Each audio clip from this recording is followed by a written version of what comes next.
Live on both. Oh, I think we live. We live somewhere. Oh, not on Facebook. Facebook really tripping. We are just live on YouTube. Y'all go ahead and introduce yourselves. Let me see what's happening. Facebook let us go live yet. So I got no check mark for that for Facebook.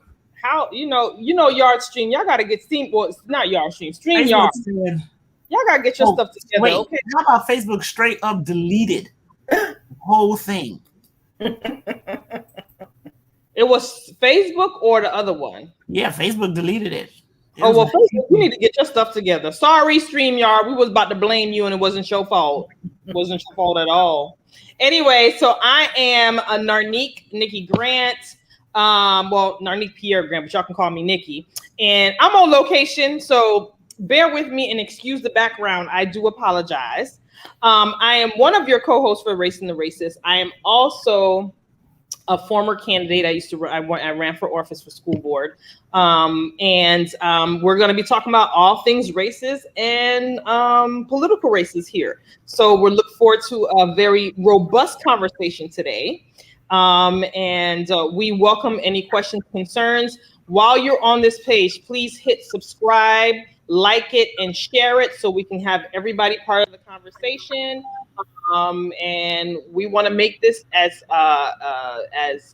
layman friendly as possible because we want you to be part of the process, the political process, that is. So like, share, subscribe, and we look forward to a great, robust conversation today. Hello, everybody. I am Kay Jacobs Reed. I am a veteran school teacher. I'm also the mom of 2 special needs kids.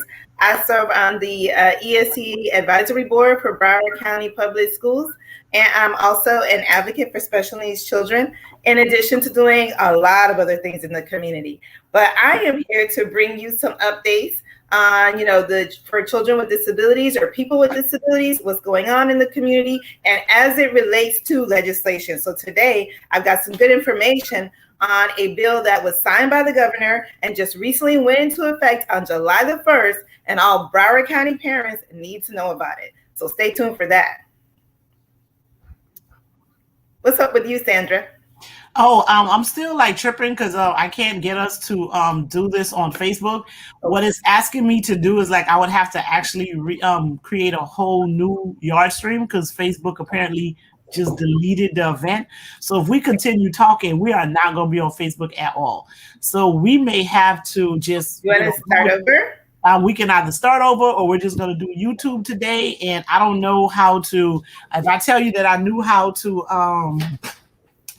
send YouTube videos to Facebook, I will be telling you guys something that's not true. Okay. I know how to share the link to Facebook and it just shows up. Do you know how to do that? Yeah. Okay, so do that. Share the link to Facebook then, because okay. Other than that, we're gonna have to just do the whole thing over. So you can put it on, whatever page you want to, definitely add it to the Race and the Racist page, and then that will be perfect because it's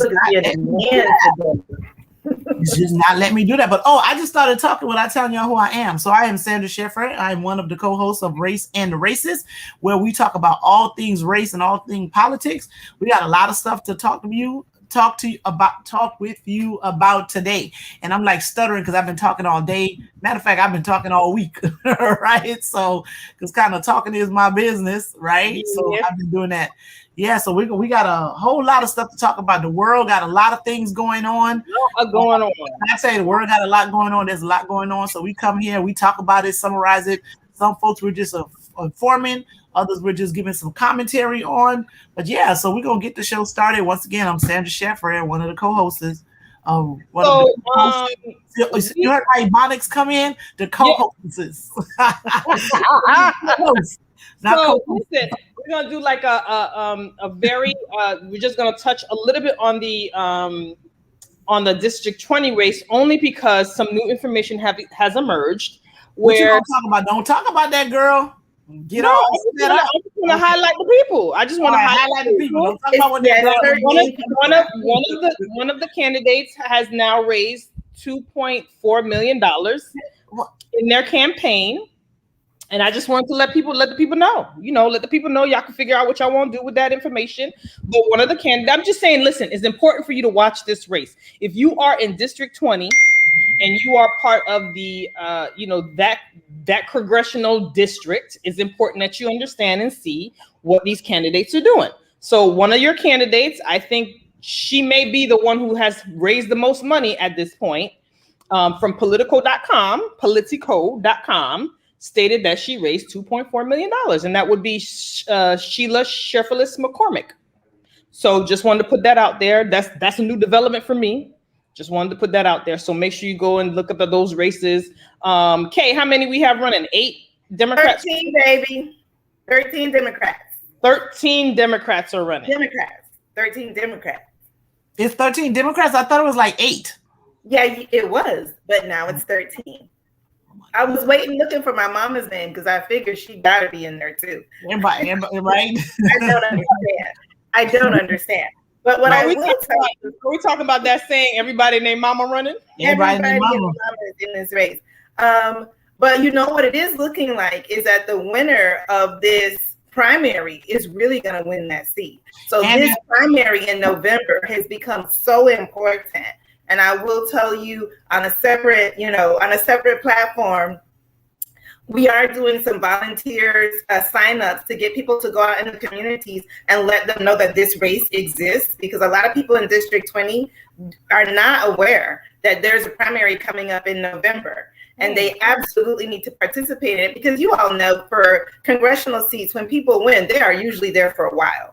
So like it is very important that people get engaged, get involved, get informed about who's right for them and their family, their community, and then make sure they get out and vote. And SOE Scott has been doing a phenomenal job of doing the best he can to get out, under this new law, get out some voter registration information, make sure people can sign up for go by mail.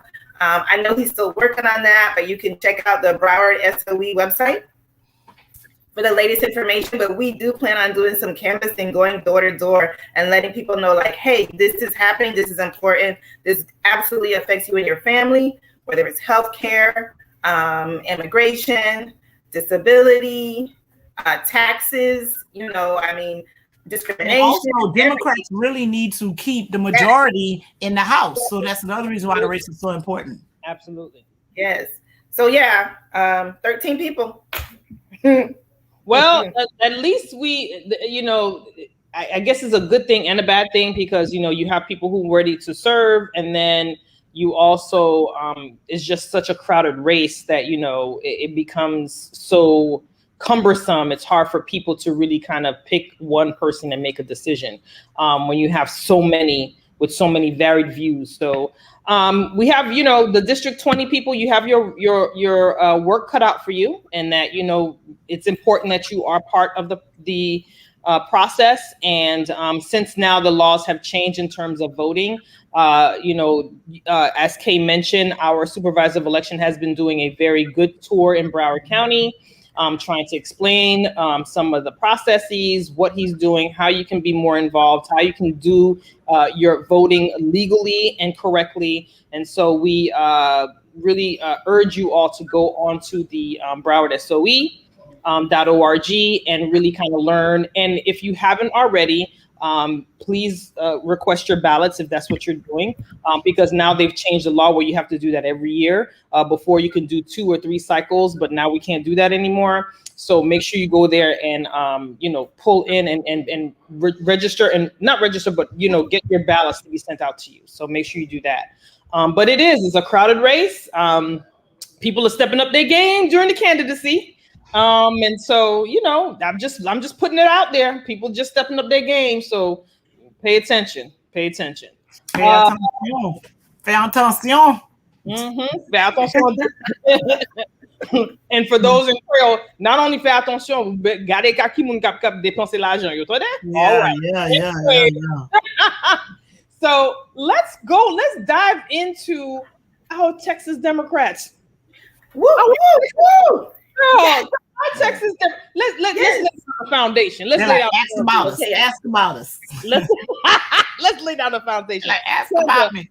Sandra, tell us the foundation of why are we so proud of our Texas Democrats? We're proud of our Texas Democrats because there's like, yeah, whatever, right? So like one of the things that would happen after the elections of November 2020, a lot of folks was very salty about the outcome, right? There was a lot of people that was real salty about how things turned out. There was some traditional red states that turned blue. There's some red states that are trending purple, and there's some folks that are just not happy about that possibility of happening. So one of the things that they did, and plus a lot of people came out to vote, because I think in that election there was like 160 million, was it what, like about 160 million or so folks voted. So that's like half of the population of the United States actually came out and vote. So because that and the momentum is trending in that direction. So a lot of the GOP and the folks who were salty are pretty much GOP members of the Republican Party. So what were they doing throughout the United States? They started passing bills to restrict voting rights, right? We heard about the one in Georgia about like, oh, you can't give people water in the line or else you're going to get arrested. They have all of these changes about how it is that you can campaign and all of that, right? And in Georgia, they actually passed their bill. However, they made some modifications because people was threatening to boycott Coca-Cola, Dasani, all of these folks. And so they went and contacted those legislators. They're like, listen, y'all about to mess with our money. This is a PR nightmare. Kind of back up off some of the things that they were saying, right? And so some of the other states, they were like, well, we don't want none of that smoke. And so I think American Airlines is based in Texas. And so that was one of the other big corporations that was getting some pushback. They tried to talk to the Texas legislators, be like, listen, y'all need to make some modifications. People are not happy. They're threatening to boycott American Airlines and whatever companies are in that area. And then the Texas legislators, they were like, we don't care. When I say we don't care, it was Republicans who said we don't care. But one of the things with no type of bipartisanship, none. And so one of the things that in Texas have it set up where in order for them to vote on any legislation, they have to have a quorum, right? And typically a quorum, I think you have to have at least like 67% or something like that, or maybe, the bylaws are different, depends what it is, but they have to have a certain number of people there in order for them to even put the vote forward in order for them to vote. Even though the Republicans have a majority, they don't have enough to have a quorum to pass legislation on their own. So the Democrats got together and they said, okay, y'all need a quorum to vote. Y'all not even trying to make any modifications or listen. So they was like, all right, we got a trick for that. So they decided not to show up. They was like, we out. So they didn't show up. And so session ended. The governor called for a special session. They're like, we ain't going. The governor said, okay, well, if y'all don't show up, then what I'm gonna do is like he has to approve the budget for the state.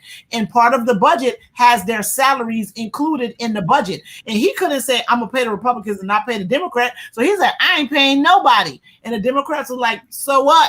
Won't care. Democrats pay emails. Okay. Coming. They don't need that money. I don't know how much it is, but they're like, we won't need it. They still weren't coming. So now what the governor said is that he's actually I think they passed some legislation to arrest them and make them show up. That's interesting. Let's see how that plays out. So wait a minute. So back up. So you saying that what you're saying in the United States? That's what I had heard. Okay. What you had heard was in the United States, just like Kay just said, everybody named Mama running. What you had heard was America, in the United States of America, a governor has decided he's gonna put a warrant out for the arrest of all the Democratic legislators. And this is supposed to be a democracy. Yeah, it is. I'm gonna put out a warrant out for your arrest if you don't make you come to work. Make you come to work to do what I want you to do. I need you to make that make sense to me. I can't. I'm sorry, I can't. I just need you to make it make sense to me. I'm just trying to understand how a governor can force someone or force a group of people. I mean, he already did say he wasn't paying them. They're like, I don't know. He's already taking money. What else you gonna do, bro? Like, what? I don't care. I think Sandra had a good point. And like, for me as a voter, I'm looking at this, like, where does this stop? You said today, Sandra, like, this is going to come to like a point, like a hill, like this has to, because as a voter, I'm looking at this saying like, this is just really unraveling. Like this really, to me, looks like democracy unraveling. what can we do as regular people to stop these shenanigans? This is ridiculous what these governors are doing. And it's really like they're taking advantage of the laws and of the people's vote. I mean, it started back here when DeSantis decided he was going to just take out Sky Israel. Doesn't matter how you feel about Sky Israel. The point is, you just can't unseat somebody that was voted in. By the people. Just did it. And so, like, these shenanigans keep going on. And it's like, okay, what can regular people do to stop this? Because you know that clown is really going to try to arrest these people. And then what? If that's the precedent, Sandra, now you can start arresting legislators. That sounds like some stuff out of like. That sounds like a communist country. Yes. How you trying to arrest people?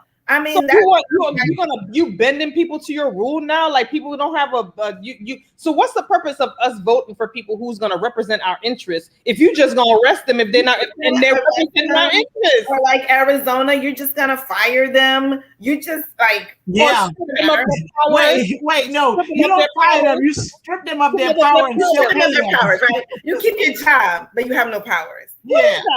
You got to title in the check. You just can't do nothing. And I'm telling you, I'm pretty sure we had some egregious behavior like this, but not to the level and to the extent after the 4 years we dealt with that clown. And if it wasn't. Who's internet acting up? What?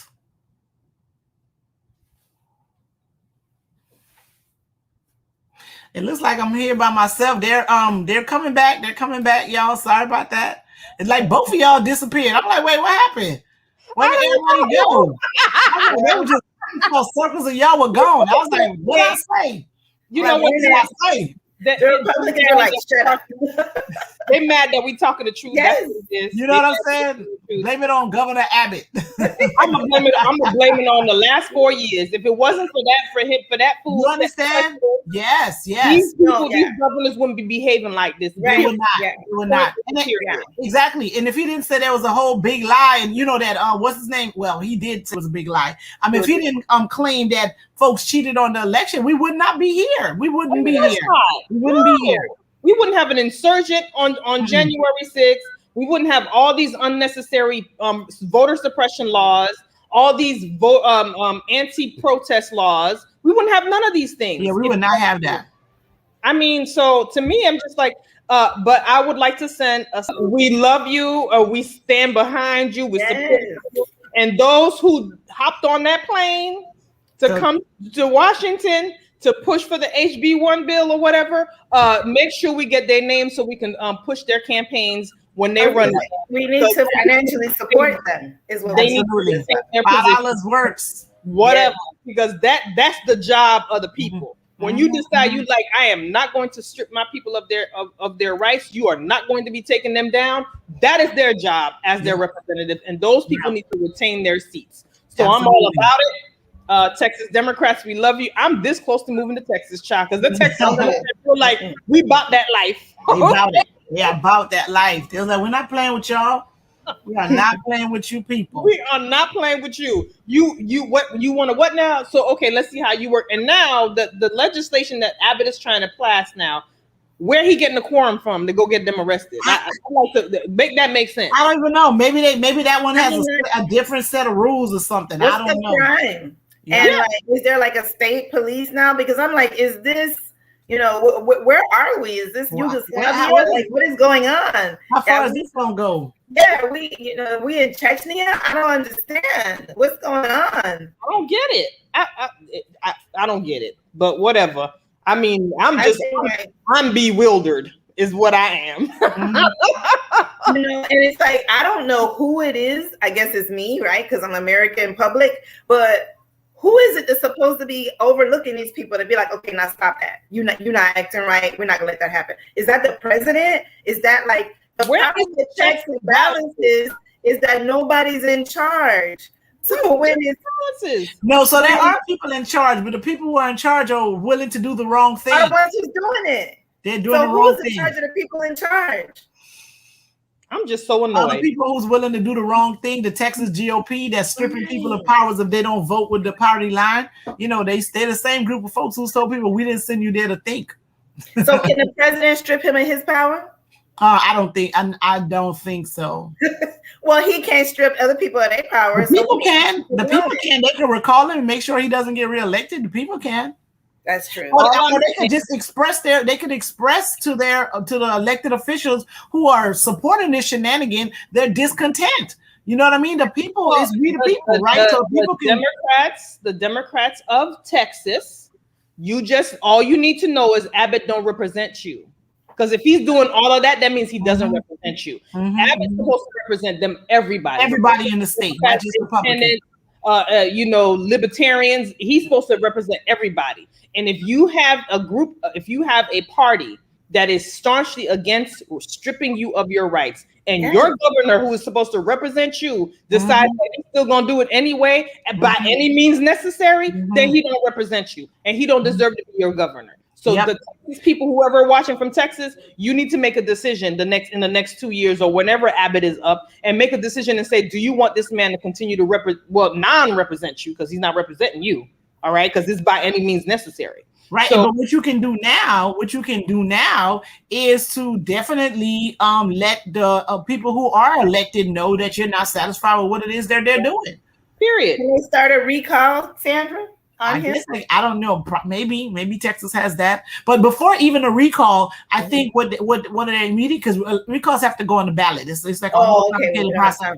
So what they can do right now, though, what they can do is notify the people who are there that are supporting this foolishness and be like, what y'all doing? Yeah, back down from this. Like, let people write, let people vote, and you don't be scared. If you think you're doing a good job, you should be able to win your seat again. But you shouldn't bully people into voting for you or try to cheat to win. Let people exercise. What he's doing is basically bullying the Democrats to do his bidding. You don't do people like that. That's not how it works. Ain't how it works. You don't never get a good outcome from bullying somebody to do something they don't want to do. Exactly. The outcome it's never great for anybody. So those in Texas, your governor is not representing you by his behavior. He's basically saying he don't care what y'all say. He gonna do what he want to do. You know what your power is? Your power is your vote. Okay, that's your vote in the ballot box. Remove him. He got to go. He don't get to stay. Remove those folks that supporting this. Contact them, let you know that you're not happy with it, and so for something to happen, he has to roll. Just like us in Florida, we know that Governor DeSantis don't represent us. So we're gonna make sure at the ballot box he knows that he don't represent us. Yes, period. Well, speaking of DeSantis, Nikki, let's talk about these protests in the street that are illegal. But are they illegal? We have a First Amendment right to support. Let's be clear. I support protesting. And First Amendment right to assemble behind the Cuban protesters. I'm all about it. I support that, and I'm with you. I'm just wondering about this new legislation that just went through, saying you can't do that. That's what I'm saying. But now it's happening. Okay. All right. And let's be. And it's happening in Miami, and it was a legislator from Miami that put that bill forward. And let's be. And I think he got Cuban parents. Okay, and let's be specific. Okay. We understand that protest is okay, right? It's First Amendment right. Absolutely. However, the legislation that your governor just passed, because he's not my governor, your governor just passed, it specifically said you can't block traffic. And from what I understood from the news, they were blocking 826. So this is my question. My question is my thing is the hypocrisy. Okay, so it's okay for them to do it. The caucasity, the hypocrisy, the foolery. Now, let me make it very, very clear. For my Cuban brothers and sisters, I'm all about your protest. Your protest is valid and it is needed, and I'm all about it. Yeah. However, based on the new legislation that just passed, all them people should have been arrested. Point blank, period.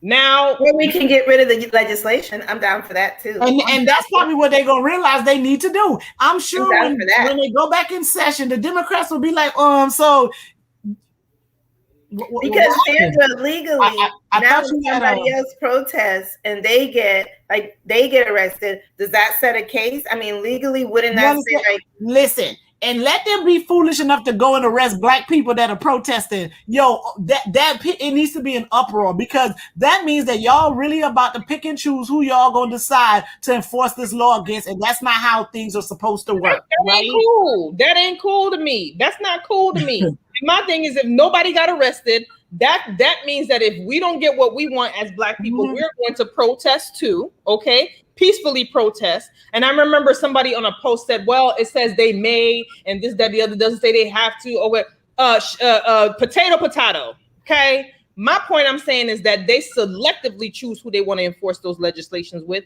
And that is hypocrisy. That's you can't, not okay. If you're not going to do it for one, if you do it for one, you do it for all. Yeah. You can't pick and choose who you want to do that to. So and it will be, because we're living in America, we will have an issue when it comes down to race for black people. And we protest. I don't want to see not one black person get arrested. Not one. Not a now. Not one. Not one hair needs to be removed or touched on anybody, on any black body's face, black body hair, or anything like that. And then when they asked him at a news conference about what he felt or whatever, he completely ignored that, didn't even touch the question, and went by his business with something else. You can't pick and choose. Yeah. That's not how it works. You're the one on a press conference before this was even in session that you before said the law was even introduced.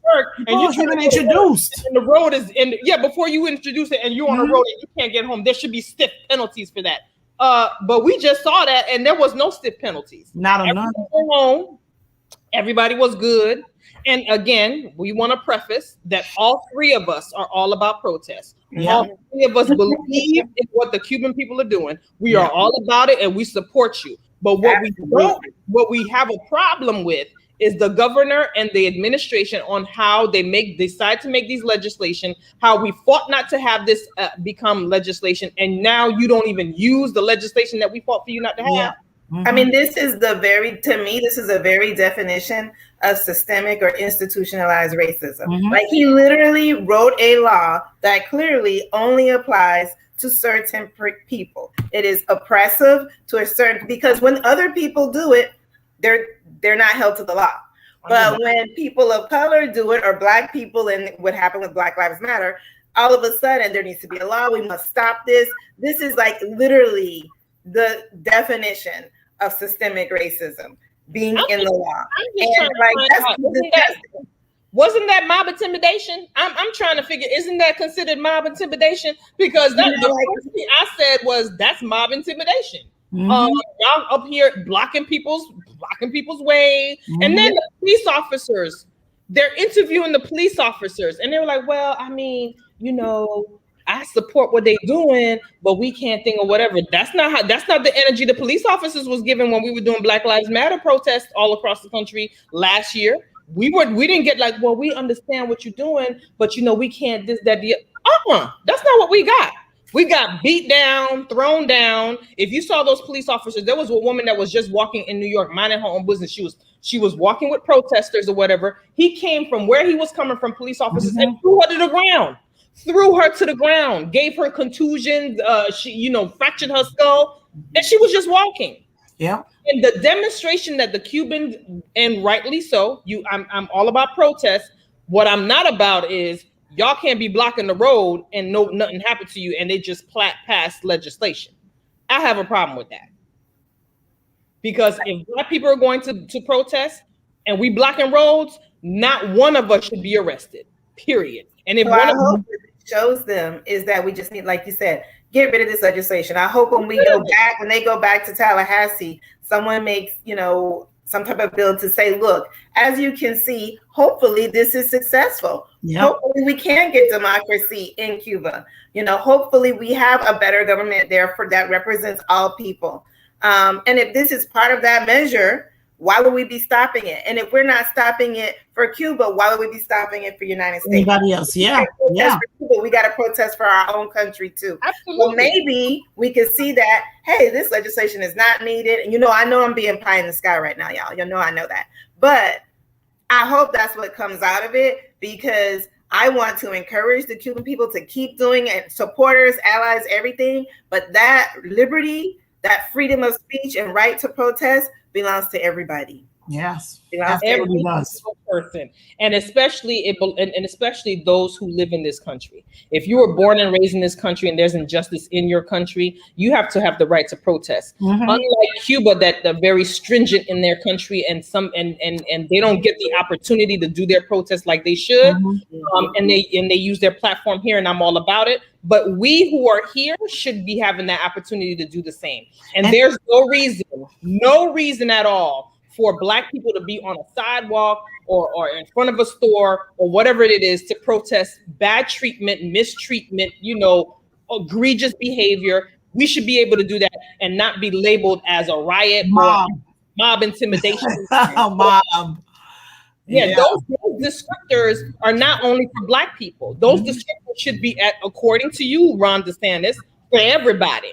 And as far as I'm concerned, all of that was going on in Florida, that was mob intimidation.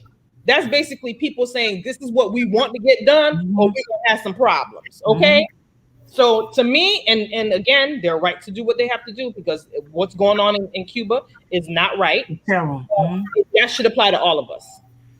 Don't be trying to be nitpicking who you want to be. You want to put that legislation on. Yeah. So we watching you, Ron DeSantis. They tested that legislation quick, because as soon as it was happening, everybody's like, "Oh, but where to arrest that?" You know what I'm saying? I thought this was mob intimidation. Like the minute I saw it, I tagged you on something. I said, Sandra, I thought this is not mob intimidation. According to that old whack definition of what they have in that law, it is more than 3 people. Come on, man. Come on. Really? Ron DeSantis, do you have an update on what's going on? I know you guys have been on some phone calls, and there's been a lot of stuff going on about Haiti. Any updates? Anything you guys can tell us? Or I saw, Nikki, you had something about a vigil. Right. So there's a prayer vigil that's going to be happening on Friday, I believe, at Jackson Memorial between 6 and 7 or 6 and 8. There is going to be different pastors from different faiths, all women. And they will be praying and praying for the recovery, the speedy recovery, and also praying for some peace in Haiti. That will be going on, but that's not the only thing. There's a whole bunch of stuff going on in Little Haiti, in North Miami, where the Haitian community is really trying to work to figure out how they're going to go on. As you all know, last week, the president of Haiti was assassinated. His wife was wounded and was brought here to Florida for treatment. Apparently, she went under 2 surgeries and has been doing well, according to the acting president there. He claims that he spoke to her directly. He called her. She called him, and stated how she was doing and that she is doing better. She's getting better. But listen, it's been a rough few days. I'm on location, like I said, so I was going through an international flights, and people who were scheduled to fly that Wednesday weren't able to fly, and they came back the following Wednesday. And the airport is closed for at least 2 weeks. But they are letting people fly though. Where? To Haiti or out of Haiti? No, they're flying into Haiti, but they're going through some Cap Haitian. They're letting them. Okay, yeah, they can't go to Port. Yeah, the Port-au-Prince airport. They go to Port-au-Prince, but they can go through Cap Haitian. Go to Cap Haitian. Okay. So they're rerouting people to go there, but again, that's just still very difficult for all Haitians, because that's a drive from Cap Haitian back to. And it's a smaller airport, so it can't take the same volume as Port-au-Prince. They take volume, so they've been cutting people's flights and trying to get people to come in. And then again, if you're doing international flights, if you don't know, you have to take a COVID test first, and that. Once they cancel the flight, they got to send them back to take another COVID test. So it's been very, very difficult. But the people here, the Haitian community here in the States, have been working to try to, pray and see where they can do what they can do to send things over there. But I don't know, if Sandra, if you had a chance, because you do immigration law, there is a slew of Haitians at the American embassy trying to come in. To the United States, people with children, they have people with babies camped out. I don't know if you saw that also too, Kate, on the news, that they've been trying to get in. So what knowing that you do immigration law, what are the chances of some of these people getting their way to come into this country and take refuge? Well, I mean, if they're United States citizens, they're going to make their way back in, right? And I think what may happen is the Biden administration is going to get involved, and they'll probably have flights that will go and get them and bring them back, right? Okay. So they've done that because because that's what they did like after the earthquake. So when the earthquake happened and there were people that needed to get out of there, they provided flights, they had a list of folks, filled up the plane, got them, and flew them out of the country. So I think that's what's going to happen. If they can't get some sort of normal operation going, then Americans will provide flights to bring their citizens back to the United States, because they did do that. And also maybe if other folks that, for whatever reason, maybe if they need to, someone has some medical situation, has some sort of emergency, they're in threat, they will have special flights that will go there for the specific purpose of taking Americans out of Haiti and bringing them back to the United States. That's what they've done in the past. That's what I suspect that they're making arrangements to do. The other alternative, and I believe they had closed their border to the Dominican Republic because they were still trying to capture those individuals that were involved. So once the border reopens, then some of those people may just go into the DR and fly from like Santo Domingo or someplace like that. In the Republic. But I do know that in the past, typically what the Americans would do is that they would make special arrangements to come and get their nationals out of the country. You would have to be a U.S. citizen. What if you're a resident? So they may do that, but they're gonna focus on taking United States citizens out first, and if they're space, whatever, then they can probably take out a lawful permanent resident. Maybe if they're like a spouse or child of a citizen, they'll do something to that effect. But yeah, they will. I'm sure. I am gonna say I'm sure. I'm sure those plans are being made in order for them to take people out of the country. So really, the situation in Haiti is somewhat volatile, right? Because even though and the big, and I mean to cut you off, I'm sorry about that. No, but the big conversation that's taking place is that, Haiti know that it needs help because what happened is very destabilizing. So and plus, they had already dismantled the parliament. The person who was, had resigned, it's a lot is going on, and the government is pretty much unstable at this point. And those are things that stabilize, that can completely destabilize the country. So the conversation that, people that Haitians in the United States and around the world are saying is that they don't want another country to go in there and occupy Haiti. Absolutely. Right? Because every day, yes, they want some sort of assistance, but as long as that assistance doesn't look like occupation, because there's even talk that Haiti's going to be the new Puerto Rico. You understand? Like just or Guam, that they can print and make it one of their territories. Absolutely. And, because Haiti has a lot of resources. They don't talk about it, but it really does. And so for some countries, we got a lot of rich resources in that country. This is why they've constantly been here. And then there is talk too, Sandra. And I will still have to do my research, but there is talk where the American government has had a hand in Haiti for quite some time, right? And there is talk of the American government coming back in. Well, they haven't left, to be quite honest, they haven't left, but they're just a bigger presence, and that's what we don't want. That's what the Haitian population doesn't want. That Haitian communities here in this in this country doesn't want that, because they've constantly. And I'm using the word rape because it's such a very abhorrent and very violent type of word. I use that word on YouTube because they can take that video for using that word. Our country, our Haitian country, has been violated. I can use that word, and in the worst way. And it's almost, I feel like it's almost because we had the audacity to want to be free, right? Back in 1804, we had the audacity to say, you know what? You're not going to come in and just kind of run us and just be this horrendous type of slave driver. So we decided that we weren't going to have that. And I just feel like because we had the audacity to want to be free, to be our own person, we've just had all these downfalls right after. You know what I mean? So I personally, as someone from a Haitian descent, from a Haitian family, would not want any other country coming and occupying our country. I think we are well equipped to run our own country, but we do need some assistance. And the only reason why we do need some assistance is because of what been taken out of our country all this time. Yeah. And that's the only reason why. If they would have just left us alone and did our own, and we can do our own thing, I think we would have been fine. But the fact that, every country that's ever come into Haiti to do business or to try to do something there, they've always taken and never poured back into the country. Right. And there needs to be a bit of a revolution there, right? Because there is like a group of families and that are running Haiti, and they have like all of the wealth. We have the 1% in the United States that has most of the wealth, but then there's a lot of opportunity, there's a lot of option that you can still do something. But literally in that country, it's to the point where you can, you're like, it's suffocating. It's absolutely suffocating.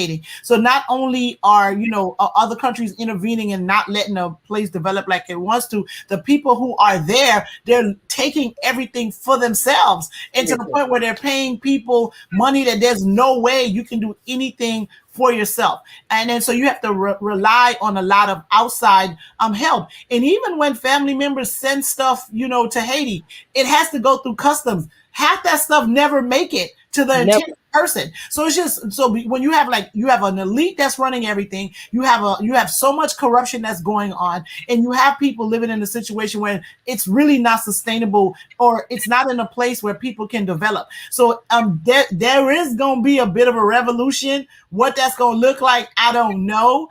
In order for Haiti to find itself in a better place, because it's going to take more than them just Haiti getting another president. There's going to have to be some things are going to have to get dismantled, and if they do get a government, it's going to have to be one that's going to be willing to take over a lot of the resources. Because I know one of the things that Moise was trying to do was that there was private individuals that was responsible for providing electricity to the island nation. That is going to be one of those things the government's going to need to do it, and they're going to need it to go give it to everybody, because it really got to the point where people were really not being able to live, because they had to pay such exorbitant amounts of money for things that they should really get from the government, right? So it's definitely gonna be a bit of a revolution. What that looks like, I don't know. I can't imagine. I can't see it happening without some level of bloodshed. I just hope it's not as bad. But so hopefully the person with a vision that can see that country improving without bloodshed, they make it happen. But it's going to take historically that transition is going to be tough. Historically, Haiti has always had that level of bloodshed in order to get something through. And again, like Sandra, I hope that's not what it is. And one of my opinions is the reason why the president got assassinated, because he wasn't falling in line with the elites. There's about 11 to 13 families who are the richest families there that kind of run the country.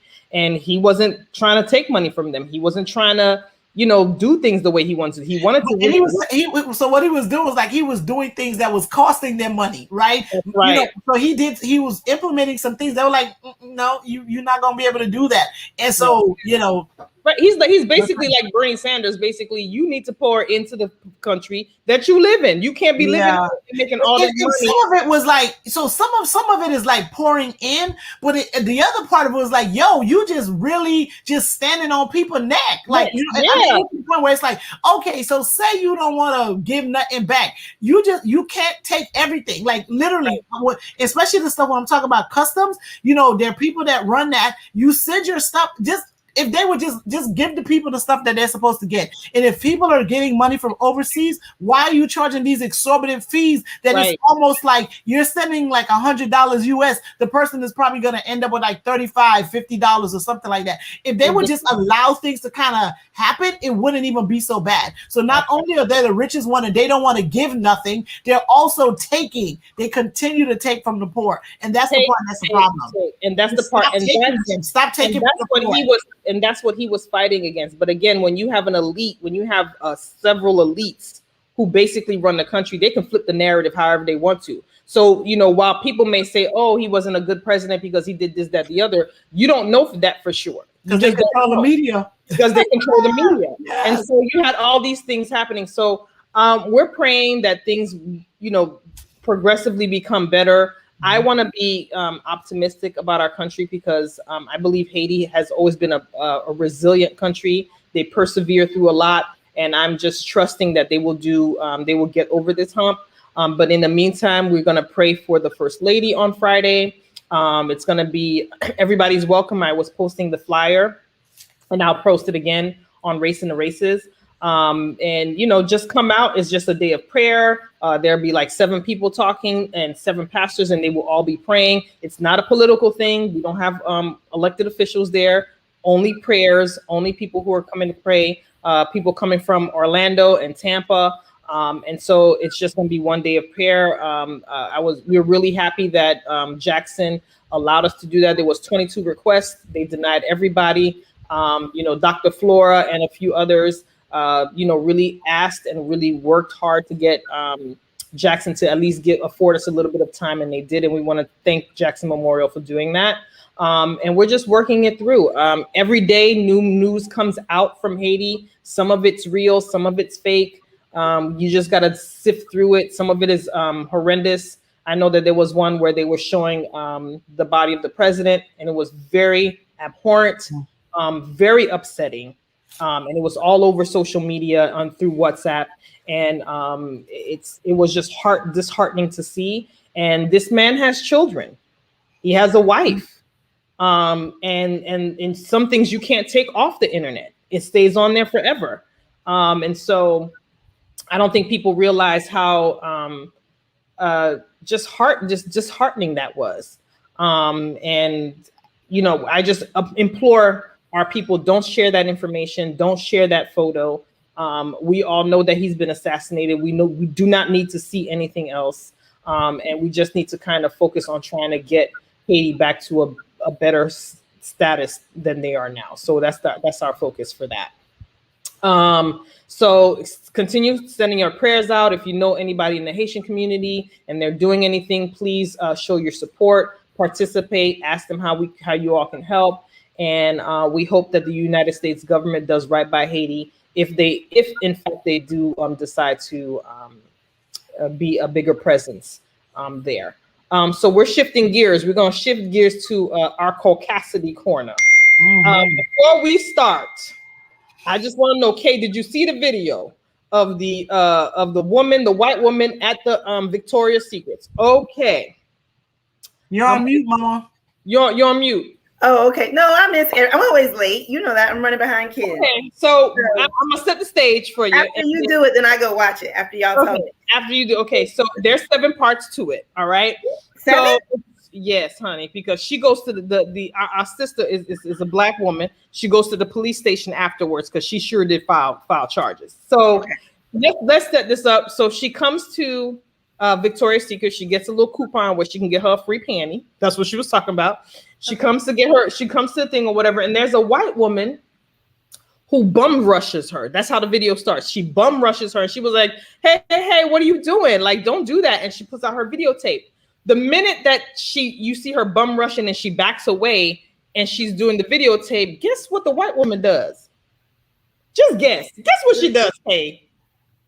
Does she start crying? That's not what they I haven't even seen it, but does she start crying?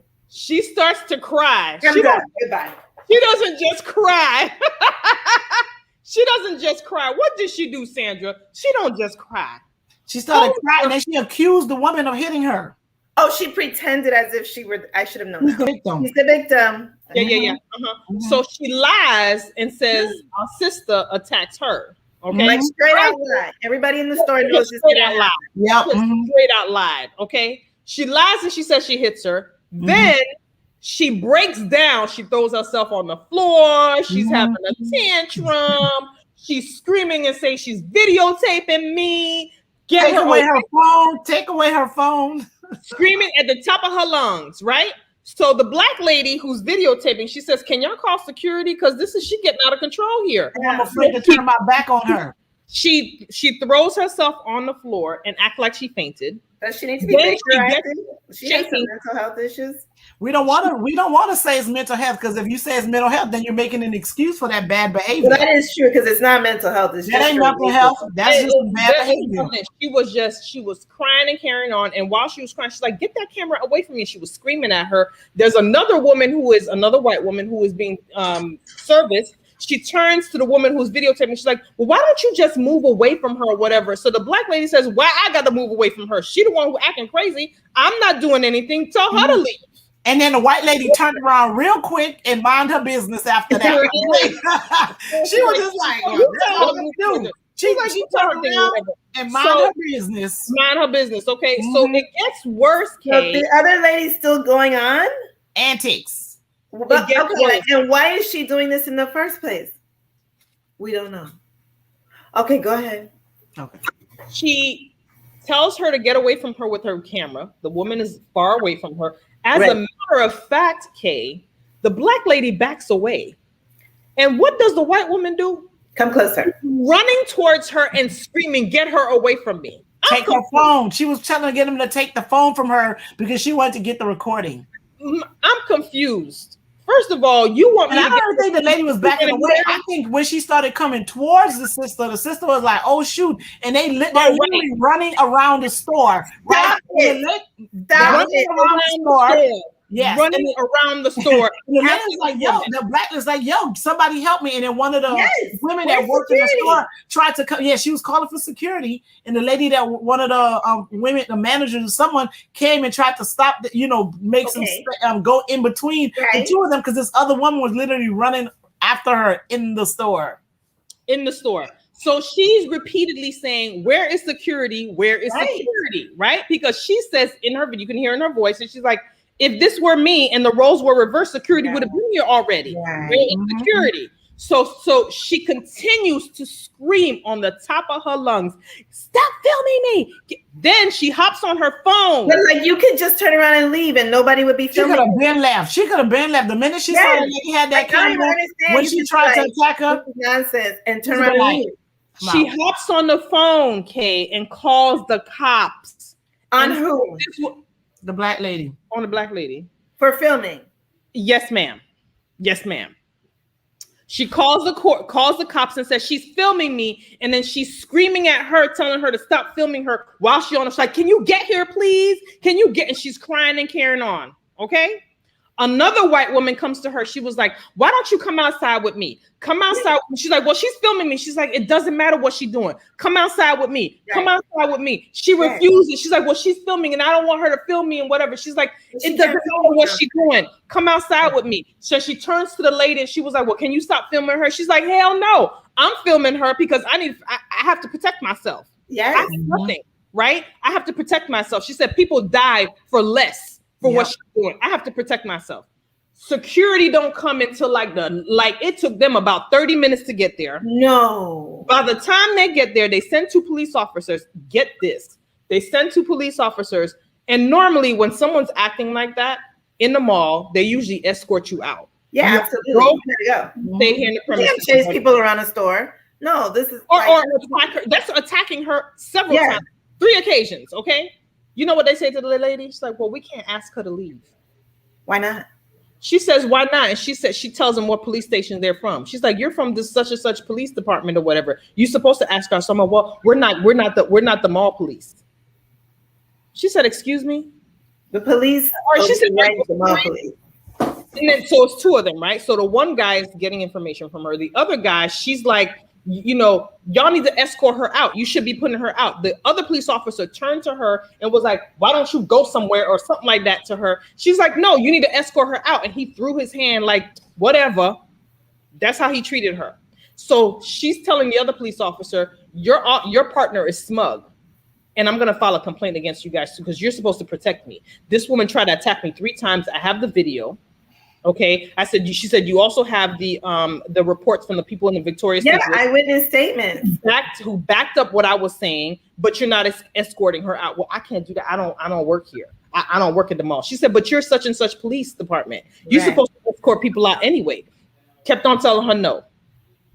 So what happens now? She goes down to the police station, gets her report, and she must have asked them 3 times. She said, give me the case number, give me the case number. They refused to give her the case number. She finally gets the case number, goes down to the police report, and she's like, I'd like to file a complaint against your officers. The police, whoever he was that was there, he was like, why do you need to file a complaint against them? She says, I want to file a complaint against them. What is the paperwork? He's like, well, you tell me what you need to file a police report, a complaint against them about.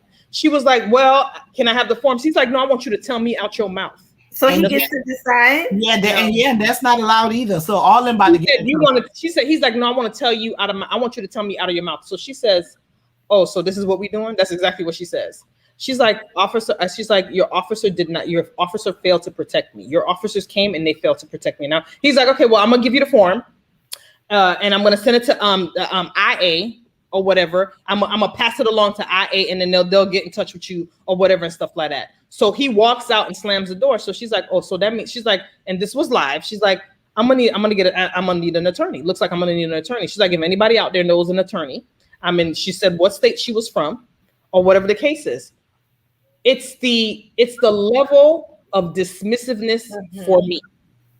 For someone to be attacked by a white woman inside of Victoria's Secrets, and Victoria's Secrets did put out a statement, by the way, saying to the effect that they want all their customers to be safe, and that how they're doing a full investigation to make sure that their employees that they were supposed to, because we are all about diversity and whatever, and foolishness or whatever. What I need Victoria's Secrets to do is be honest about what the hell is going on. Because that was a white woman who was being belligerent, the behavior was egregious in their store, and not one person asked her to leave. And you had Black people working that there. The store manager didn't even say, like, ma'am, I'm sorry. The store manager just stood there and says, well, so, I'm going to defend the store manager a little bit, right? It's but so much intervention that you can do, right? So it was clear that this woman didn't want to leave. And if I was the store manager, I'm not going to go get beat up. You know what I'm saying? Because I'm trying the store manager kind of stood aside and tried to make sure were they asking her to leave? And actually, when they were circling, when she was coming toward her, the store manager did get in the middle to make sure that there was continued to be distance, and they were trying to get security. So maybe they could have done something. They were trying to get security. They didn't ask her to leave. But my problem with that is my problem with that is, Sandra, and I know that you're going to push back a little bit, is that I've seen other videos with Black people inside Victoria's Secrets where the manager was like, you have to go. You need to get up out of here. And they not once asked this white woman to leave. They did not ask her to leave. They just stood their grounds. Yes. They did call for security. Yes. To the point where I think on one of the statements on a police report, they had to send an employee out to run to get security because security was to get here. Correct. So they did do that, but they never asked her to leave. They never asked her to leave at all. They allowed her to stay there and run amok. And she's not banned from coming back to the store. I don't know. I think she got arrested. She should get arrested. I think she attacked her 3 times. It's the caucasity for me, because if the roles were reversed and our sister was doing that to a white woman, she would have been, security would have been there on time. It would have been a different conversation. She would have been arrested and assaulted at the same time. Okay. And she would have had no bond. Yeah. And it was interesting because I'm also thinking of that video where the employees beat up that woman at the Bed Bath and Beyond. Remember, she was in there talking crazy, and they all jumped her. It was like 3 of them. It was all white on white. They were Hispanic. I think they were Hispanic. It was like doesn't matter to me. Something like that. They got the complexion. They jumped that woman, and so this is why I'm saying that I'm thinking, like, after that particular incident happened, people who are working in retail probably got some different instructions on how to handle those situations, and that might be why the person in the store was reluctant to tell her to leave. They're like, listen, y'all not in the business of like enforcing stuff like that. Just get security, and then it was probably security's job to ask them to leave. And I feel like if they would have said, might have been some they were giving some different kind of instructions on how to handle that. They didn't even have to touch her. All they had to say was, you need to leave. But this is what I'm saying. I'm thinking, like, once they realized how this woman was behaving, they probably have gotten instructions to say, listen, when it's something like that is happening, call security. Don't get involved in. Let security tell them. And the only reason why I'm bringing that up. The only reason why I'm bringing that up, because then it falls back to the police saying, well, we can't, we can't do anything, because had Victoria's Secret's employee says, hey, we need you to leave, you can't behave like this, Then the police officer would say, well, did you ask her to leave? And he was like, yeah, we asked her to leave. Well, she's trespassing, so now we have to arrest her. So what the police officer did, I think, doesn't have any effect. So the police officer could have asked the manager, like, do you want us to escort her out of the store because there's a disturbance? The police could have done that, right? But they were all on this, like, they were the ones who really were trying to protect this white woman. But when you're in retail, you're in the business of selling whatever you're supposed to be selling, not trying to get in the middle of some stuff that can get you physically hurt. And I really think, like, probably after that stuff that happened in Bed Bath & Beyond, where those employees literally beat down that woman, because even though the lady was dead wrong, I'm sure that store had to pay that woman some money because she got beat up by those employees. You know, Cassandra, as a consumer, I'm thinking, as a Black woman, maybe I don't want to go in Victoria's Secret. Because y'all don't want to take a role in keeping me safe in your stores, and I'm not coming in your stores. Why am I spending my money? Yeah, so I can spend my money somewhere else. So I do think I see what you're saying, Sandra. Because honestly, you know, having been the vice president of the union, as a union person, I would be like, hey, them people don't work there as security. That's not their job. They're not supposed to be getting involved. But as a consumer, you know, as a consumer, I do want to know that these big corporations, Victoria's Secrets, Macy's, whatever. What are they doing to keep me safe in their stores? Because if you don't play a part in that, then I don't need to be shopping in your store. I'm not going to put myself on the line just to come buy some cute panties. And to get some free draws. I mean, literally, can you imagine like, some free panties? I don't need the free draws. So, you know, I'm also thinking like I do agree with Nikki. I think Victoria's Secret needs to step it up and say like, look, we will promote a safe environment for all people. They don't have to say Black people, but just provide a safe environment for all people. And anytime someone comes in and is disruptive and attacking people, they should have a policy that they need to at least start with asking that person to be removed. What they're probably going to have to do is add security and not just loss prevention. I think so, yeah. Yeah, I think they're going to just have to add security into those stores. Well, I mean, the fact that in their statement, and the statement was reposted by Tamika Mallory, you know who she's, that actress. Yeah, I know, yeah. The fact that the statement had diversity and inclusion and all that in there means that they understand what the hell was going on. And to me, they have to do better. To me, like, what are they going to do in the future? I don't appreciate that statement. You have to do better. That's number one. Number two, I'm going to tell you something happened again. It was on, and I'm going to share it with you guys when we get off. But there was another man who was accused of stealing a cell phone in a Walmart, and the woman was calling the cops. He was Black and whatever. He was like, ma'am, I don't have your phone. This is my phone. So much so she knew where she messed up at, because her son coming from the car with the phone. And you know what she says to him? He says to her, you made this whole thing. You call the cops as if I stole your phone. I didn't steal your phone. Here comes your son with the phone. What's your name? Because I'm filing a report. You can't do that. You can't be calling cops or whatever. You know what she tells him? She says, F you, and she keeps on going. She doesn't apologize for what she did. She doesn't say, I'm sorry. She racially profiled him, and he said it. You racially profiled me on a phone that your son left in the car the whole time. My problem with that is, then in Walmart, because he was at Walmart, the Walmart person was like, ma'am, you have to go. And she turns to the Black man. She said, and it was a white manager. I'm sorry this happened to you. I apologize. Oh, that's beautiful. What can we do to kind of thing or whatever? He's like, it's not you, it's her. And I want to, file a police report. So she says, F you. She walks back into the store. The manager's like, no, you can't come in here. That's beautiful. You can't come in here. You've already started the disturbance. If you don't leave the premises, I'm going to call the cops. The Black guy says, fine, you don't have to give me your name. I saw what car you came from. I'm going to take your tag number, and I'm going to, track you down, and I'm filing charges against you. You don't get to do that. You don't get to call the cops and with no information and just assume that I stole your phone. That's not how it works. He said, especially in the Walmart, there was probably like 200 people in that store. Right. You know what? Big ups to Walmart. You know so many people. Why is he stole your phone? Why he got to be? Why me? It's 200 people in here.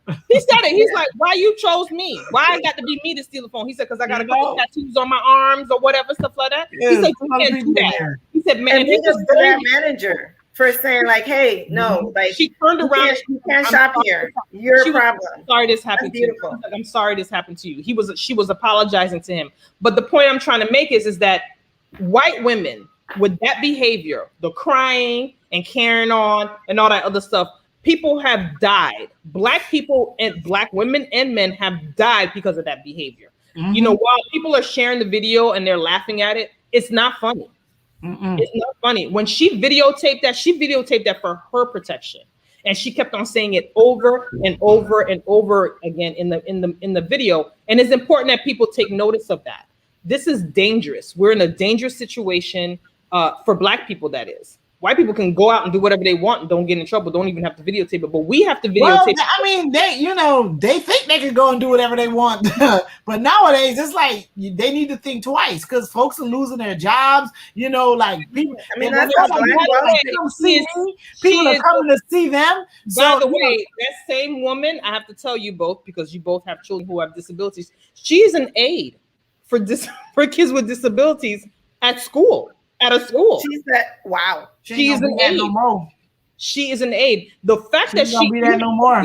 You have to see the video, Kate. She goes and she lunges at the woman. So if she has a child in her charge, especially children with disabilities, those who are on the spectrum that do different things that can get out of, you have to put them in a position where some of them are not out of control because they want to, out of control because of their condition. Right. Okay. If she can lunge at a regular person, what's she gonna do to a baby when nobody's watching? She's about to lose her job. Yes, that really concerns me, and is actually one of the reasons why we have this new legislation. If y'all don't mind, it's time for case corner. That Caucasity right there took the whole Caucasity segment. So it's time for Kay's Corner. There we go. But you know what? It leads right into HB 149. Woo! That finally passed, ladies. First of all, I'm going to give big ups to Steve Moyer. He has been working on this for 10 years. 10 years. Wow. But special big ups to Representative Bobby DuBose, who is the minority leader. He's running for District 20. Yes. He's running for the District 20 seat. District 20 seat. Yes, he is. He's trying to replace the late, great Alcee Hastings. He's in that District 20 race. I'm going to tell you, Rep. DuBose got this last year and proposed this legislation. It went through the House like completely. Everybody voted for it. 0 nays. And it got stuck in the Senate and didn't make it through. And so the legislation didn't come through. This year, DuBose and Senator Lauren Book, big up for Lauren Book. She is also our minority Democratic leader, proposed it, got together, and we now have officially on the books in Florida, you can no longer seclude children in isolation rooms this was legal, people. It is officially illegal to take a child with a disability, throw them in a room by themselves and lock them in there. You cannot do that. I'm annoyed that had to be a legislation. I don't understand how it was okay. I agree with you. Okay. I never knew. And just think about if we did this at home, our children would be taken away from us. And we get arrested for child abuse and neglect. Right. But it's allowed in schools. And so this tells you for 10 years we have needed this. Those two superhero legislators got this through. It also revises the language for restraints. And the reason we have to allow some restraints for parents of kids with special needs, like sometimes they do have to wear like a weighted vest, things that ground them. That is officially a restraint. And so things like that are allowed. What we want to do is take off the handcuffing of children with, like the tying them up. I'm not making this up. This is all true. Slamming them to the ground and holding. None of that is allowed. Yes, like SWAT police maneuvers we've been doing on our children in school. So it's going to ban that. These are children with disabilities? Children who we know have disabilities. Like these are documented disabilities. They are in a program for children with disabilities being treated this way. And so I agree with you. Parents have been fighting for 10 years, trying to work with the school system to see what we can do. And we weren't getting anywhere. So the next step is we need a law to protect our children. This also requires training for any teacher teaching children with emotional behavior disorder, because we also know that part of the reason these children are being abused is some of them are either misdiagnosed, undiagnosed, or just the staff person doesn't understand emotional behavior disorder. And is, as we saw in the case recently here in Broward County, calling people the N-word, mistreating children, putting their hands. Does that mean that that incident, that person needs to get some training that will that be person is required now by state law to have additional training because they are the teacher of a child with an emotional behavior disorder. Interesting. And I know. And so we need to follow up on that. And this went into effect July 1st. So all of these are now officially in effect. Last but not least, it also includes a pilot program specifically just for Broward County that allows cameras to be placed in specified classrooms. That's the language, but specified classrooms really means your SVE, your ESC, dedicated ESC classrooms. And the reason for that is because, as you know, if you've been following the news, there's been incidences of violence, mistreatment, abuse in those classrooms, and many of those children are nonverbal. Yeah. Or unable to speak on a level that is like truly communicative. And so what would happen is the principal would listen to parents and go in and observe, but everybody knows what's going to happen when the principal's there. Right. They're gonna be on their best behavior. Right. Everybody's on their best behavior. I know I'm on my I'm usually always on my best behavior, but when I know I'm getting evaluated, I'm on my special behavior. Special best behavior. I'm like extra special. Yes. And so that was the issue that, unfortunately, we needed some type of way to protect these children. And I am a teacher. I'm the former vice president of the union. I want to by all means say this is not most teachers. This is not 99% of teachers. But that 1%, they were getting away with abusing children. I'm also the parent of a child that was abused in his first grade class. And it is just impossible to prove it because my child didn't speak. And you can show bruises. You can say, he didn't go to school with the bruises. But unless you have something to document it, then you really don't have a case. And honestly, administration's hands are tied because it's your word against the teacher. So, or against whoever it is, because it's not always the teacher. So, so that is something that parents, you need to know. If this is something you're interested in, you have to request from the school. It is not automatic. You have to go to the school and request that the camera be put in. It is not like daycare where you can watch from home. It doesn't work like that. It is just recording at all times, audio and video. And then you have to make a second request to the principal to, if you suspect something has happened, you can go in and you will be allowed to view that with the principal. And so the law is really good about going into detail to protect all involved, the teacher, any paraprofessionals, the school district, as well as the parents and the child, to make sure like how long that footage is going to be kept, all that kind of stuff. If you're interested, you can check me out on the Respect page, hit me up in, my IMs, or just actually take a look at the law. It is HB 149, signed by the governor, goes into effect or went into effect July 1st. So that is a huge, huge victory for all kids with disabilities, but especially our Black and Brown kids who make up the majority of students with disabilities. So then moving forward in August, if a parent is coming in and wants a camera in the classroom, now they have the opportunity to have a conversation with the principal and get that done. Correct. And now the other parents would be notified that the camera is being placed in the classroom, but upon request, it must happen because it is now part of state law. And that is only in Broward County. So if you're not in Broward County, you need to contact your legislator to make sure you can get similar programs in your county. That is awesome. That is again wonderful. All right, ladies, I think it's time to wrap it up. Yeah. So this was I love the great news, Kay. This is so important. I'm glad that we have that. Parents with children with disabilities have this opportunity now. It's beyond me that you even had to do that, but as we know, we always have to get stuff in writing and legislation to get things done. So kudos to that. As we continue on with the race, the District 20 race in November, we're having November 11th. We're having November 2nd. November 2nd. The actual election is January 11th. January 11th. So November 2nd is the primary. Whoever comes out of that will be the one who goes to run, because we are a closed primary state. So whoever wins that Democratic thing will go to run against the Republican, the Independent, the Libertarian, all the other people. Everybody in their mama. Everybody else. Everybody else. So make sure now that we have 13 Democrats, the write-in candidates, you make sure that you go in and you look at these 13 Democrats, pick the person that fits your ideology best. And reach out to these people, because these people do return your phone calls and your emails. Yeah, they'll talk to you, especially now that they want your vote. And and this is the thing. So I was listening to something yesterday, right? So now, if y'all know, like I'm like completely obsessed with Kwame Brown right now, right? Yeah. Like I barely watch television anymore because I'm watching his lives and all the other people that he suggests we watch, right?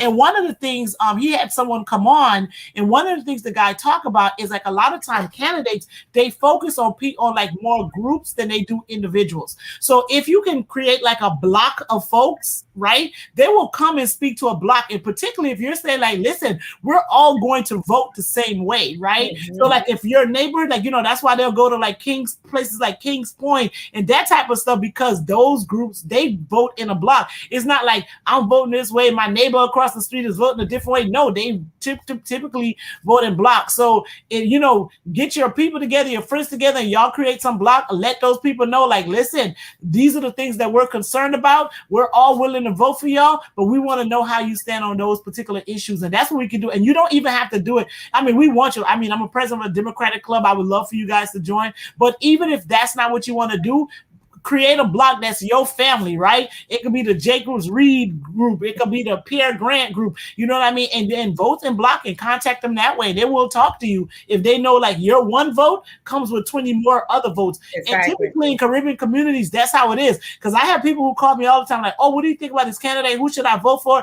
In the last election cycle, I was giving advice to a whole bunch of folks, right? I can't publicly say, who I encourage other people to support, but that was something that, that I did. And we tend to do that. You'll have people like, because they know you're informed on a particular issue, they'll call and ask you who to vote, and they will vote the way you tell them, and a lot of the candidates, they need to know this. So focus on creating a block, even if that block is really your family. I went to a party one time, it was 200 people there, they were all related. You know what I'm saying? So if a candidate know that you got 200 relatives and all y'all can vote, they will listen to what you have to say, because you're one person that's Let me tell you, 20 votes, 10 votes, 5 votes make a difference. Listen, the man in Miami lost by 31 votes. You listen. Who won? 31 votes. A couple of candidates won by 50 votes. 10 votes won by 5. Yeah. So let me tell you something. His vote, his thing was down. I think it was like, there's a thing that was like 10 up to 200, but it was literally 200 votes. So that family that I know that got 200 relatives, they could have been in that election. That makes a difference. People listen. Be part of the political process. Your voice matters. Your vote matters. They listen. Black people's vote matters so much that they come specifically seeking us out. So don't let that fool you. Don't let them say, oh, don't vote because it don't make no sense. Because as you can see from the 2020 election or whatever, it was serious. Okay, it was serious. Yeah. So be part of the political process. If you got 15, 20 people or 30 people and say, hey, we got 30 people, we want you to come and talk to us or whatever, they're not going to tell you no. 30 votes means a lot. In the block. We're voting in the block. You're absolutely in the block. Yeah. So we're excited about that. We want you guys to pay close attention to this. It's a special election. Like Kay said, not a lot of people know, but she will be doing some volunteering to kind of get the word out. It's important that you understand that. It's important that you keep going back on the supervisor of election website to get your ballots. If you normally get your ballots at home, make sure you do that, because the law has changed and we have to do it every year. I don't want people to forget. So be part of the political process. Continue to wear your mask. Continue to 6 feet distances. As you can see, in Surfside, Delta variant. That variant. Some elected officials in Surfside, and we still want to send our prayers and condolences to those families there. Yeah. And we're still praying for them. 2 of their elected officials who were fully vaccinated got COVID. So just because you get vaccinated, I want people to understand it doesn't mean that you won't get the disease. It just means that your symptoms won't be so severe. Right. You're not supposed to end up in the ICU or die from it. So you die from it. COVID, you just won't get it. Yes. And if you can still get it, that means you can still pass it on to someone else. So please be cognizant of that. Please protect yourselves as well as others. Remember, we're in this together. In order for us to eradicate COVID, we got to work together to do that. So continue wearing your mask, continue your 6 feet distancing, love on one another. This country is just, this world is just out. I don't know if it's because of the COVID that causes everybody to lose their mind, but we've been seeing a lot of egregious behavior lately. Let's be kind. Let's be nice. Try extra patience with people, because sometimes somebody's going through a hard time, they snapping or whatever. Doesn't mean that we have to meet their level. We can try to show some, patience and some, some grace, and be good. And that's my thing for today. Yes. Oh, is it my goodbye? Well, I guess what I'm ending with is I was going through my little one's closet the other day, and I realized I have a whole year's worth of school clothes that he never wore. Okay. And that he can't fit. Not just you. Okay. And that he can't fit, because he, of course, grew into the next size. And so I wanted to put a shout out to Sandra Sheffrer for all the work she does in the community and helping the homeless and helping whoever needs, really. Yes, Sandra. But I wanted to say, is there anything that we can do? Because just as you said, I have so many friends, and probably everybody watching this broadcast with kids. We literally have all the school clothes we bought last year, and can't nobody wear that. What can we do to make sure that we give those to people who it would best benefit? And honestly, I don't want to give it to agencies who are making a profit off of trying to sell it. I wanted to get it to people who just can give it for free, because I got to go out and get all the school clothes. And so shelters like Broward Outreach, you can donate clothes to Broward Outreach, and what they do is that they have a closet with the clothes, and people who come in there, they go find their size if it's something that fits them, and then they take it with them. They don't sell them. So in Broward, you could take them to Broward Outreach. In Miami, it's Camilla's house. Where they mainly service like homeless men, and there are other shelters that deal with women in distress. Women in distress. Women in distress. Maybe we can put some of those in the chat, because and maybe some people might need to or can't afford to go out and buy all new school clothes, because they've been through COVID, right? Yeah. So also some of these agencies can also, will they be able to like get donations if they go to them? Or they can, if they can't afford it, they can go there and pick it up. They can go to Broward Outreach and go and actually get the clothes if they need them. This is the best one, because there's a whole bunch of women with babies and children, and they always come to that. So that's the best one if you want to get the kids' clothes. That's so really I want to encourage everybody, to go through your closets, clean it out before we're getting ready for school, and see what you can do to help a neighbor. I'm really encouraging even my children to clean out your room. What is all this nonsense? And because there's people out there who, we're not at the top, but because there's someone below us, and if people just keep shifting, we can all help each other and make this beautiful circle. So I'm encouraging my children to give to the community. I'm going to give to the community. I'm encouraging all of you to give back to the community. Do what you can to help. I know, like my club, Miramar Democratic Club, we're going to partner with Senator Chevron Jones, and Commissioner Joy Smith from West Park to do like a backpack drive. Because again, where we're going to get all this money, especially people like Nikki and Sandra. I have 2 kids. Sandra has 2. Nikki has 5, even though they're not all in school. But, some people, one kid is enough. I know the first time when I married my husband, because he's my second husband. So we got married, and the first time we had back to school, he said, wait, what? How much money we got to spend on it? We spent that list. That list. And he lost. He said, why we buying all her stuff? What? And then the teachers have a wish list too. They have that wish list.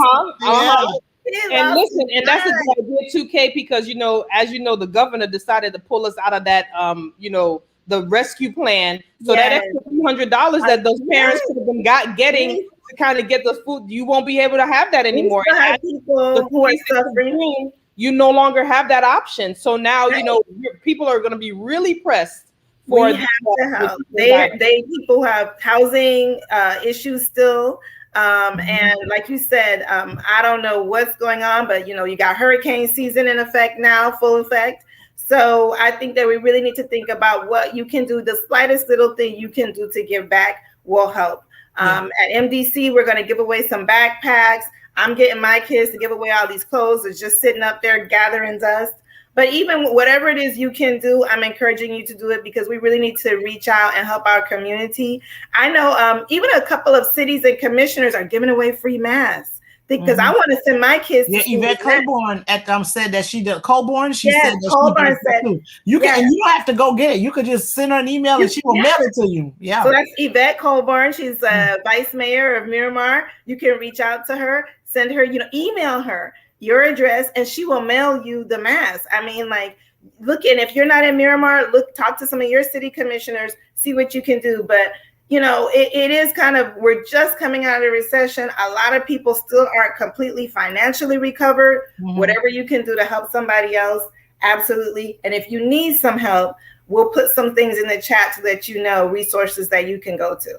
And one other thing I want to say about the kids' school clothes is I also know that you can actually reach out to the school because some of the they have different color uniforms, and I know that sometimes kids have accidents at school, things happen, so they tend to have like extra shirt or clothes like at the school. So and then there's students that are in need, and maybe they come and they don't have enough uniforms, and the registrar or the lunch lady, they know which ones are struggling, and they can actually donate those clothes to somebody at that school. Nurses always look for so if you have uniforms, you can kids to have, especially kids young like yours, Kate, need shorts, pants, socks, underwears, because accidents happen at school, and so they always need that. So reach out to your school nurses, front offices. They always need those extra things just in case something happens at school. So that's a great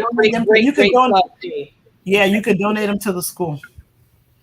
All right, Sandra, what's your final words? Oh, I thought I said mine. That block voting, girl. Remember I was talking about block voting. Y'all better get it together. Elections matters. Elections have consequences.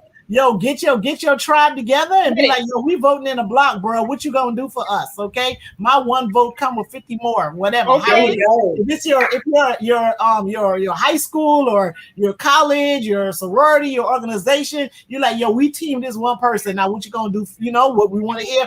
What's your plan and how it is that you're gonna benefit us? And we really need to do that.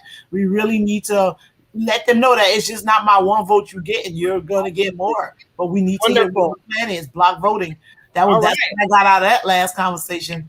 That's what I'm talking about. Texas Dems, keep it up. That's what I was gonna say. The Texas Democrat, we love the energy. Keep it up too. Okay, they want all the raise bond money. Keep it up. Every other state need to look at what the Texas Democrats are doing, honey. Get on the bus, okay? Because they were like, we out. They took a whole picture on the flight. They were like, okay. Keep it up, Texas. Yes, I need their GoFundMe page. And that motto is like, don't mess with Texas, right? So the Dems are like, don't mess with us. That's right. So listen, Florida Democrats, y'all need to go to your Texas people, go talk to them. Out of that playbook. Listen all day. Yeah. All right, ladies. So until next week. Yes, ma'am. Hopefully nothing happens between, but there's always something. Oh, Kay, please check your Instagram. I had tagged you on a story for Case Corner. So please check your Instagram and see if that's something we think. The person did reach out to me. I'm going to send you their information, see if we get this person on the show, okay? Awesome, okay. So that's for Case Corner. But keep watch, ladies and gentlemen, those who are following, please share, subscribe, click, do what you got to do so we can bring up our numbers, because we're here talking about race and the races, and it's important that we stay informed, and we all collectively want everyone to be part of the political process, because if we are part of it, we make changes. If we don't do anything, nothing happens. So we can't sit back and complain if you're not part of the process. So that's all we're talking about.